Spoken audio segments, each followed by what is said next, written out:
So please put your hands together for the award-winning, best-selling author of The Handmaid's Tale, The Testaments, Orcs and Crake, Elias Grace, most recently Old Babes in the Wood, Margaret Atwood.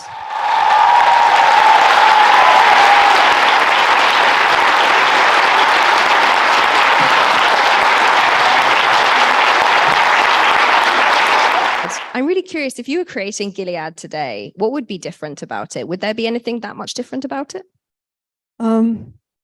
If I were doing it today, I don't think I would have to do it today.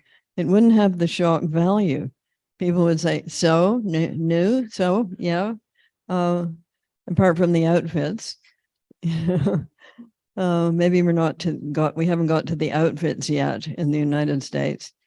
But the gap between the projected country in The Handmaid's Tale and what actually exists there now, that gap has narrowed, which is partly why the launch of the television show in 2017 had such an impact.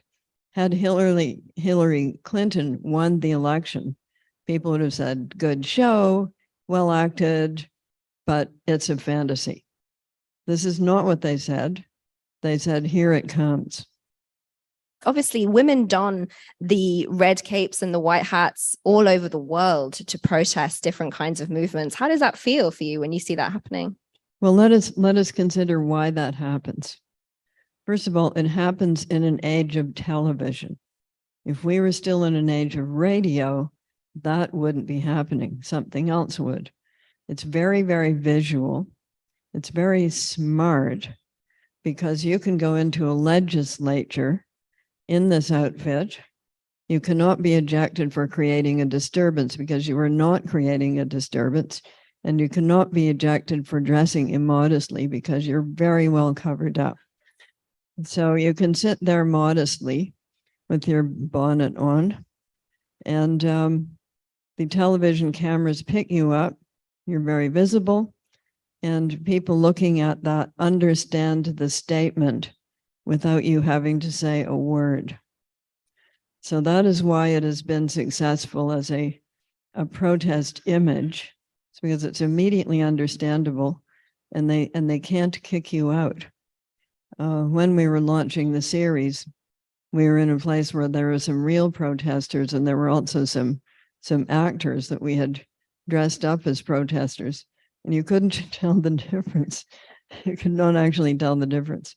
Why is it that people in power always want to control, not mine, but yours, young women's bodies? Nobody's interested in controlling my body at the moment. Yeah, there's some benefits, you know.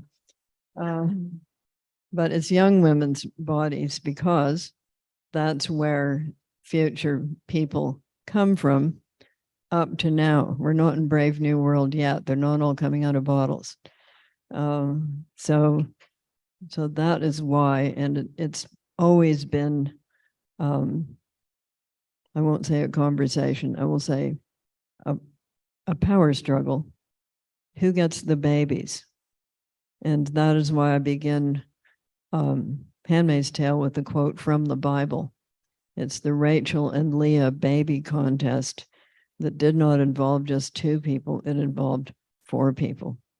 The other two being the handmaids of Rachel and Leah. They got pregnant. Rachel and Leah kept the babies.